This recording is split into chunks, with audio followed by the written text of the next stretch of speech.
Sur scène, David Bowie est Ziggy Stardust, mais pour sa femme depuis 26 ans, le mannequin international Iman, il n'est que David Jones. Voici la vérité sur la relation entre David Bowie et Iman.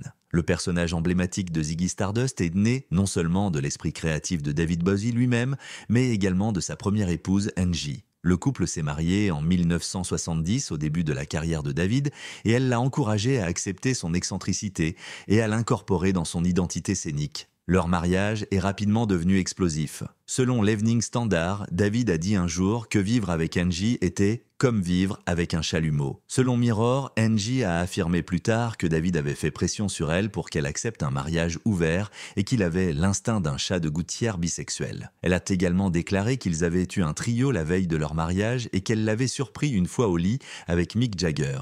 Le couple a divorcé en 1980. Quant à Iman, elle s'est mariée pour la première fois en 1973, alors qu'elle n'avait que 18 ans, selon Toufab. Le marié est un homme d'affaires et hôtelier somalien nommé Hassan, qui partage le goût d'Iman pour le luxe et ne porte qu'un seul nom. Leur mariage a pris fin 2 ans plus tard, peu de temps après que Iman ait déménagé aux États-Unis pour poursuivre une carrière de mannequin. Elle a ensuite eu un mariage de 10 ans avec le basketteur Spencer Haywood, de 1977 à 1987. Angie Bowie a affirmé que son mariage avec David Bowie s'était détérioré en raison de sa consommation de substances illégales. Elle a déclaré à l'Evening Standard « Juste au moment où nous commencions à avoir du succès, David a commencé à consommer des substances illégales. » Après son divorce au début des années 1980, la carrière de Bowie s'est épanouie tandis que sa vie personnelle tombait en ruine.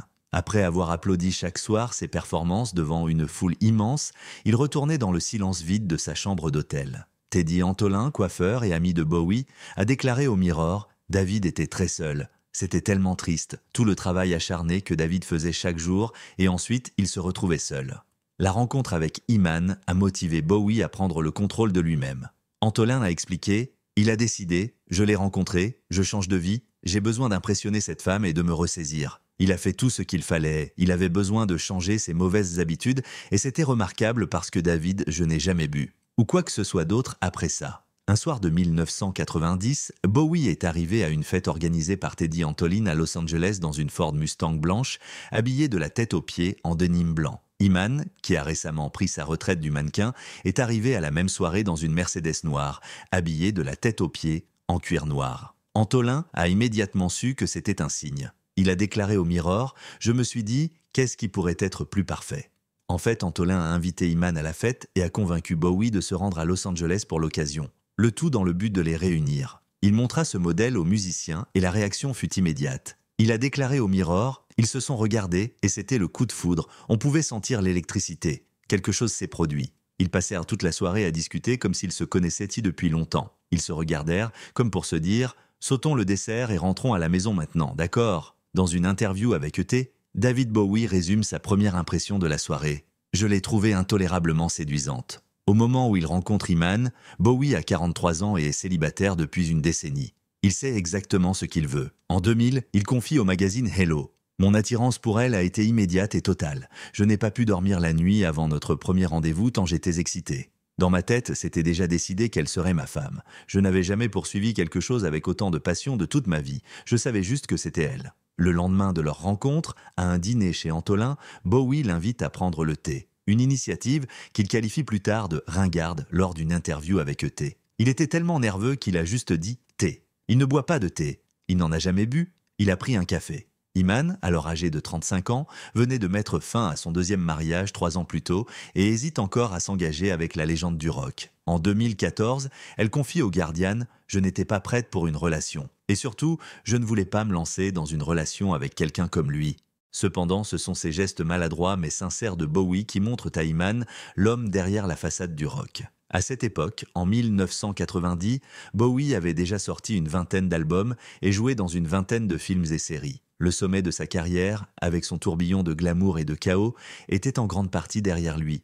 Et il cherchait à prouver à Iman qu'il était prêt à laisser la poussière d'étoiles se poser. Dans une interview en 2011 avec The Cut, Iman raconte « Ses actions parlaient plus fort que ses mots. Nous sortions ensemble depuis 2 semaines et je venais de Paris. J'arrive à l'aéroport de Los Angeles, les portes de l'avion s'ouvrent et je vois tous ces gens photographier quelqu'un. Et il était là, des fleurs à la main, sans sécurité. C'est à ce moment-là que j'ai su qu'il était le bon. Il se moquait que quelqu'un le voie. En apprenant à connaître l'homme derrière les gestes, Iman, sans ses réserves, s'effondrait. Elle explique au Guardian « Je suis tombée amoureuse de David Jones. Je ne suis pas tombée amoureuse de David Bowie. Bowie n'est qu'un personnage. C'est un chanteur, un artiste. David Jones est l'homme que j'ai rencontré. » Quelques années avant leur mariage, une bague retient l'attention d'Iman à Florence, en Italie, comme elle l'a rappelé lors d'une interview avec UT. Avant de la demander en mariage, Bowie s'envole pour Florence pour acheter la bague, mais découvre que quelqu'un d'autre l'a déjà achetée. Déterminé, il retrouve l'acheteur, lui offre une belle somme et sécurise la bague. Mais lorsque Bowie la demande en mariage pour la première fois, Iman refuse. Selon The Mirror, elle insiste pour qu'ils rencontrent d'abord leurs familles respectives. Une fois cela fait, il l'emmène à Paris et la demande en mariage sur les berges de la Seine. Iman raconte « C'était tendre. Et bien sûr, j'ai dit oui. » Il était donc naturel que Bowie et Iman aient 2 mariages. Le premier, une cérémonie civile en Suisse, le 24 avril 1992, avec seulement le couple, un témoin et un interprète présents. En juin de la même année, le couple organise une seconde célébration, plus extravagante, en Italie. Dans une interview de 2013 avec Naomi Campbell pour Interview Magazine, Iman se souvient que l'un des moments les plus mémorables de leur mariage fut la pluie battante, un signe de bonheur. Elle se rappelle, les gens disaient « Oh, ne te plains pas, tu seras marié pendant 50 ans, ce sera heureux ». Et ils avaient raison. David Bowie et Iman sont devenus beaux-parents lorsqu'ils se sont mariés, comme le rapporte Express. Bowie est ainsi devenu le beau-père de Zuleka Haywood, la fille d'Iman avec Spencer Haywood, tandis qu'Iman est devenue la belle-mère de Duncan Jones, anciennement connu sous le nom de Zoe, le fils de Bowie avec sa première épouse Angie. Le 15 août 2000, Bowie et Iman ont accueilli leur premier et unique enfant ensemble, Alexandria Lexi Jones. Dans une interview accordée au New York Daily News en 2002, Bowie confiait « Je suis effroyablement heureux. Je ne vois pas l'intérêt de changer quoi que ce soit dans ma vie personnelle. Iman et moi sommes très heureux et nous avons le bébé le plus fabuleux. » Dans une interview de 2013 avec Naomi Campbell, Iman a réfléchi sur leurs styles parentaux contrastés. David est mesuré, sensé, mais en même temps amusant et détendu avec Lexi. Moi, je suis la disciplinée. Selon elle, Lexi est maintenant une artiste qui vend ses dessins originaux et des vêtements personnalisés en ligne. En mai 2020, The Sun rapportait qu'elle avait déménagé à Los Angeles pour se rapprocher de son demi-frère, Duncan Jones, un réalisateur de cinéma à succès. Bien que Lexi reste à l'écart du monde d'Hollywood. Une source a confié à elle « C'est une fille formidable et très terre-à-terre. La plupart de ses amis étudient aussi l'art. Et ils passent leur temps à chiner dans des boutiques neuves vintage, à visiter des expositions et à traîner à la plage. » Iman et David Bowie ont attendu 2 ans après leur rencontre pour se marier. Mais ce n'était pas parce qu'ils doutèrent de leur amour. En réalité, ils sont tombés amoureux si rapidement qu'ils ont préféré prendre le temps de confirmer leurs sentiments. Dans une interview de 1996 avec The Telegraph,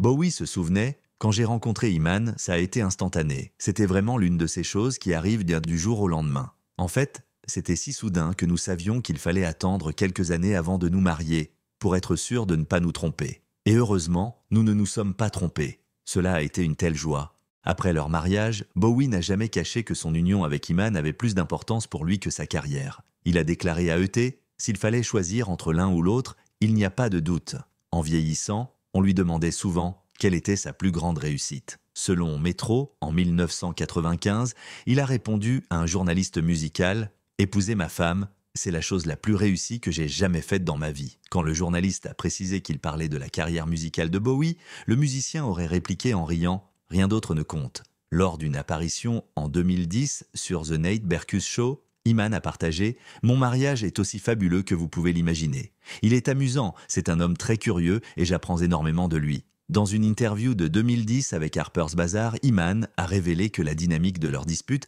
était essentielle à la réussite de leur mariage. « Ce qui m'a attiré chez David, c'est qu'il a une âme douce. Il est anglais, donc il reste silencieux. Moi, je suis celle qui crie. Puis il me fait toujours rire. C'est comme un cabaret. Je le divertis aussi. Je suis toujours folle de lui. Totalement. Après toutes ces années. Malgré leurs différences, leur humour partagé a toujours été le ciment de leur relation. Il est anglais, donc, bien sûr, il a un sens de l'humour très fin. Et nous nous sommes simplement trouvés au bon moment de nos vies. David Bowie est décédé d'un cancer du foie le 10 janvier 2016, à l'âge de 69 ans, après 24 ans de mariage avec Iman. En 2021, lors d'une interview avec Porter Magazine, Iman a exprimé « Je comprends le deuil des fans, mais ce n'est pas la même chose. Ils ont perdu quelqu'un qu'ils admiraient. Nous avons perdu un mari et un père. Et parfois, je ne veux pas que les gens sachent à quel point je suis triste. Je ne suis pas forte, j'essaie juste de tenir le coup. Malgré leur vœu de « jusqu'à ce que la mort nous sépare », Iman a clairement exprimé que son amour pour Bowie transcende même la mort. Elle a confié à Porter « Je ne me remarierai jamais. J'ai mentionné mon mari l'autre jour avec quelqu'un et cette personne m'a dit « Vous voulez dire votre défunt mari ?» J'ai répondu « Non, il sera toujours mon mari. Je me sens très seule. Mais est-ce que je veux une nouvelle relation? Je ne peux pas dire jamais, mais non, pas pour le moment. » En janvier 2016, citant la chanson de Bowie « Tonight », sur Instagram, Iman a écrit « Je t'aimerai jusqu'à ma mort, je te verrai dans le ciel ». Dans un autre hommage à Bowie après sa mort, elle a partagé « Mon histoire d'amour préférée est la nôtre ». La relation entre David Bowie et Iman transcende les frontières de la célébrité et du temps. Au-delà des projecteurs et des scènes de concert, ils ont construit un amour solide et sincère, ancré dans le respect mutuel et la découverte de leurs véritables identités. Leur union symbolise un refuge contre les tumultes de leur vie passée et une source de stabilité qui a transformé Bowie en l'homme qu'il aspirait à devenir pour Iman. Même après la mort de Bowie, l'amour qu'il partageait demeure une force vivante pour Iman, une étoile brillante qui continue de guider ses jours. À travers leur histoire, ils nous rappellent ce que les plus grandes réussites ne se mesurent pas en disques vendus ou en films tournés, mais en la profondeur des liens que l'on tisse avec ceux que l'on aime.